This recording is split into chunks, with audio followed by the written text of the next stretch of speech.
Today I'm at Hull Services and I'm going to be doing a case study on the passive solar greenhouse behind me.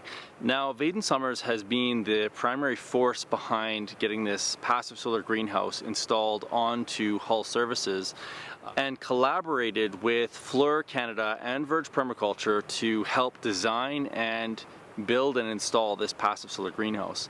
Now, Vaden has been using this as a form of therapy and is having incredible results.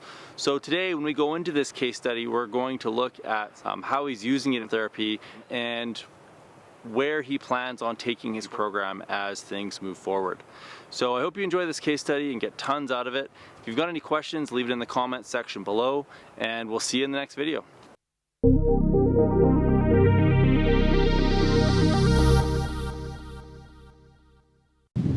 My name is Vaden Summers. I'm at Hull Services in Woodbine, Calgary, Alberta. I'm working at William Roper Hull School. I'm the woodshop instructor here, involved in the industrial arts, as I call it. So I'm interested in woodworking, metalwork and design, and recently really interested in permaculture design and horticulture. Most importantly, I'm really interested in helping kids in our community that are struggling with complex mental health needs. So I'm trying to implement programming here at the school with the help of a wonderful organization and a great staff to implement programming that's really beneficial to the kids that we see on a day-to-day basis. I think permaculture, as defined, is kind of a difficult concept to get your head around when you're first introduced to it. I'm still reeling from the effects, but I'm starting to understand that permaculture has a role in healing the people who are engaged in that type of design work. So connecting all these systems that support us, connecting those systems together and supporting those systems is really therapeutic. It has great therapeutic value. It's really therapeutic in nature, and I've experienced that myself over the last couple of years of my initial forays into the permaculture design world. And now I'm experiencing it really rapidly, working with kids with complex needs who are coming into this space as we develop this passive solar greenhouse here on our campus.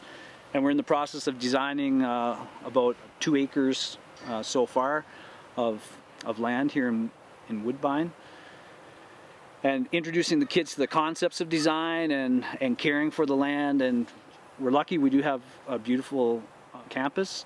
There's lots of old growth trees, and I mean most people would be totally envious to have this type of facility, especially close to downtown in Calgary. We're only about 20 minutes from downtown.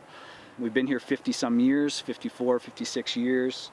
So the facility is beautiful, and we've been allocated a couple acres down here to kind of use this design to help the kids that we work with. So talking about the kids that we're working with, most of the kids and families that are coming to us are they have really complex mental health needs. Primarily, the kids that we see at the school here generally have been to a bunch of different schools. They've had a varying amount of success and mostly little success in the broader system, and they're brought to us in order to we're a transitionary program, so the kids are kind of brought to us in order to get some skills so that they can move back into the community schools. That being said, the needs are great, and they're growing every year.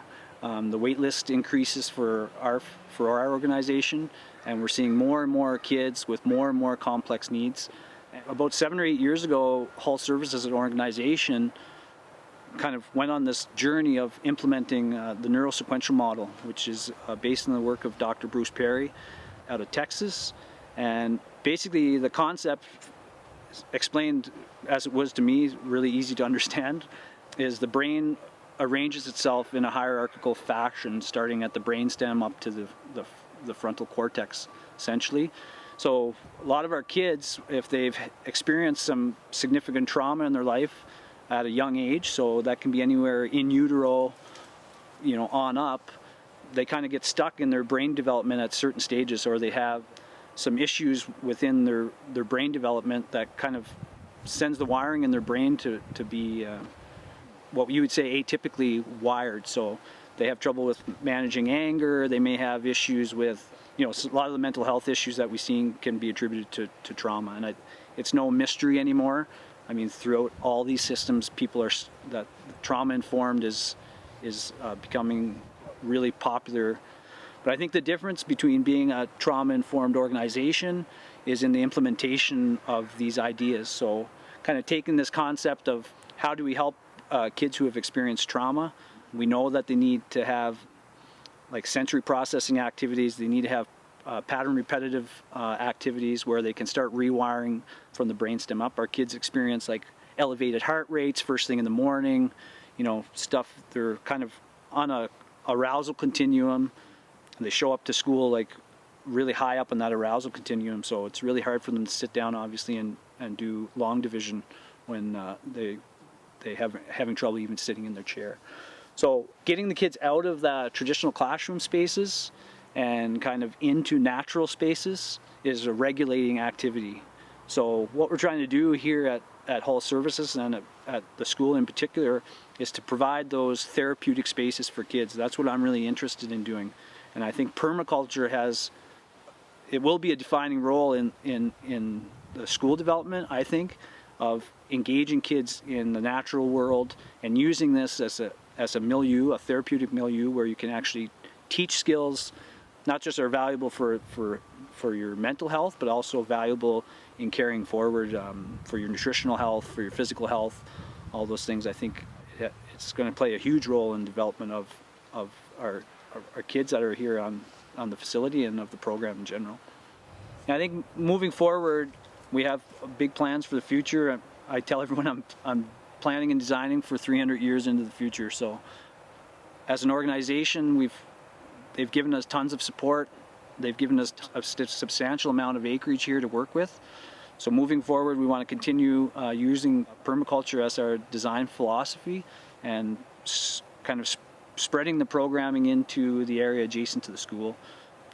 I think a great way to help these initiatives out, not just mine, but other ones that are coming up, and I'm seeing it more and more, and I'm really active and interested in pursuing people who are involved in this type of work.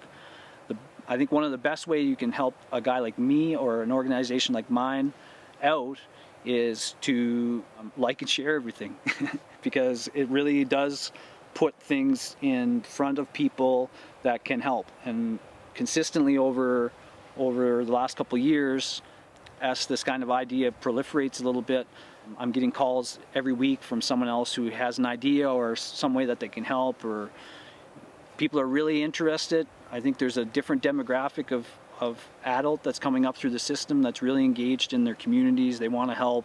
They want to get out here. They want to do their thing. They're not looking for accolades. They just want to get on the ground and help out. And it's been really amazing to kind of start this process and just to see the community come out and support the initiative. And if you can spread the word, it's probably the best thing for me.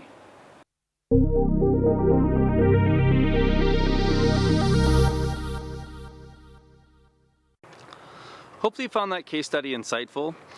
If you're looking to see more of those types of case studies, I'll leave a link to other case studies that you can watch down below.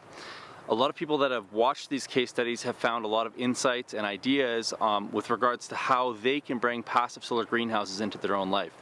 We have documented large greenhouses, small greenhouses, and everything in between. People just using it for homesteading, people using it for classroom or outdoor classrooms, people that are making their primary income from these greenhouses. Thanks so much, guys. I hope you have a fantastic day, and we'll see you guys real soon.